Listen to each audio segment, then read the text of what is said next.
You are proud of your title. You should be. You earned it. You stayed late for it. You sat through the reviews and the feedback cycles and the restructures, and eventually someone with authority over your career looked at you and said you deserve more. And they gave you more. On paper. What they did not give you was the full picture. What they handed you, along with the new business card and the congratulations email, was a mechanism. A quiet, precise, organizational mechanism. One that was never designed to build your future. It was designed to delay your departure. Your title is not a reward. It is a retention tool. My name is Jordan, and today we are going to look at the exact mechanics of how a job title, the thing you work to earn, can quietly close every door you are trying to open. Picture someone. No name, no face. Just a working professional 2 years into a role they performed well, consistently, without complaint. On a Monday morning, their manager pulls them aside. The team has noticed. The results speak for themselves. Effective immediately, there's a new title, senior. One word added to a job description. A 4% raise attached to it. They update their profile before lunch. What they do not do, what almost nobody does at that moment, is pull up the internal job board. Because if they had, they would have seen a listing posted the same afternoon.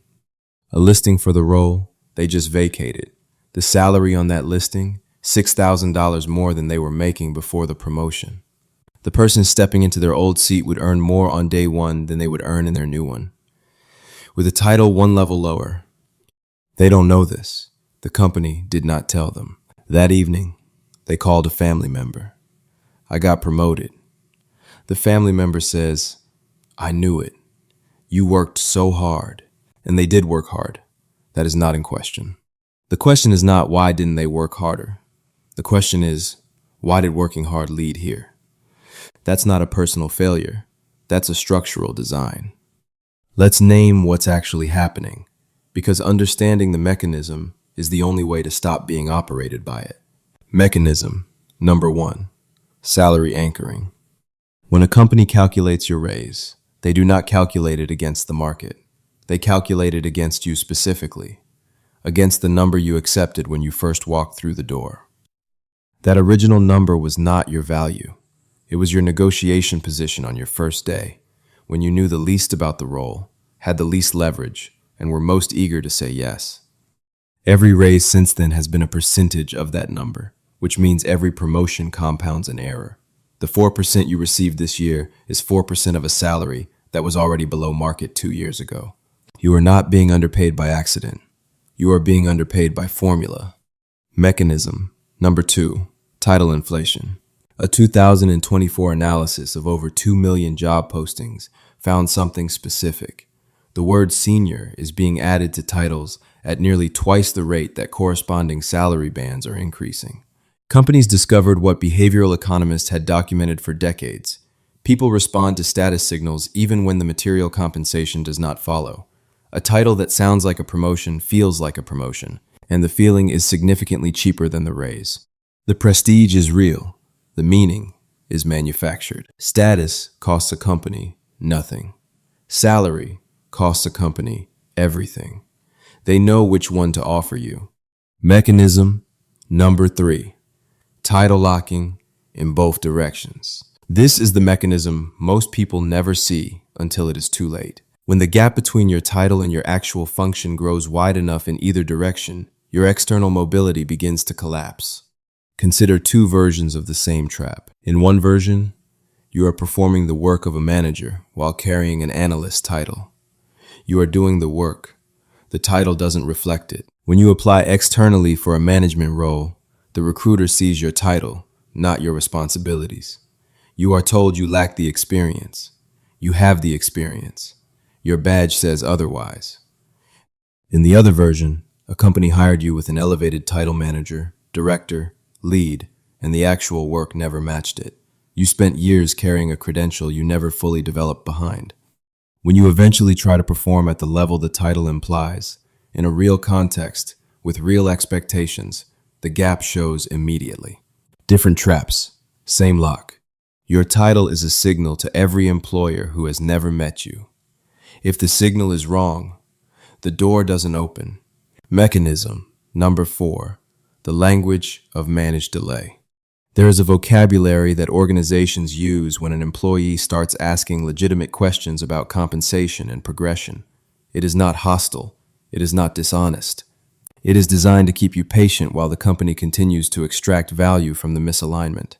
Next quarter, after the restructure, we're evaluating titles across the department. These phrases feel like movement. They are not. A title change that is actually scheduled has a date, a budget code, and an approval chain. A title change that is being managed away has a vague timeline and a sympathetic nod. When there is no date, there is no plan.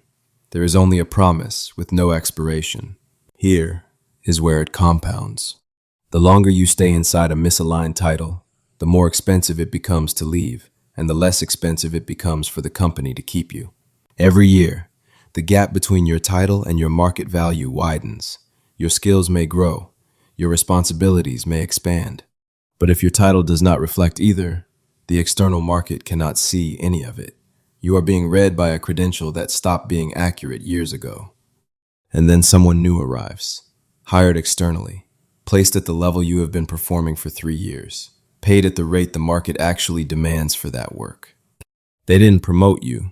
They replaced the function of your work with someone whose title matches it, someone whose opening salary corrects every error they spent years refusing to correct with you. The correction was always possible. They simply chose to make it for someone else. You were not an employee being developed. You were a cost being managed. That line will land differently depending on where you are right now in your career. If it doesn't sting, you may not be in the trap yet. If it does, you already know what you need to do next. The shift that changes everything is not motivational. It is structural. Stop reading your title as a reflection of your value.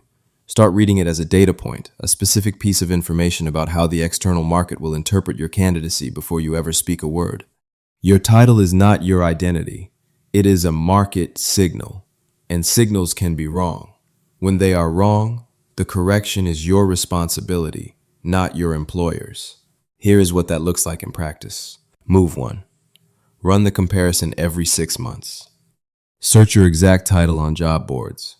Not your industry, not your function, your title, exactly as it reads on your badge. Read the posted responsibilities. Compare them to your actual daily work.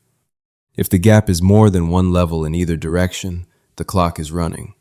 You now have data. Use it. Move 2. Document the function, not the title. Every significant responsibility you carry that sits above your title level, write it down. Date it. Track the outcomes.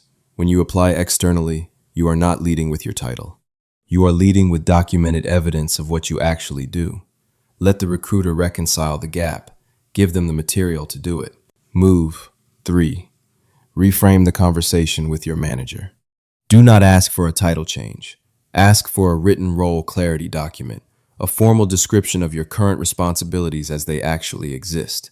Most managers will agree to this without resistance. Once it exists in writing, the gap between your documented function and your official title becomes visible to both of you.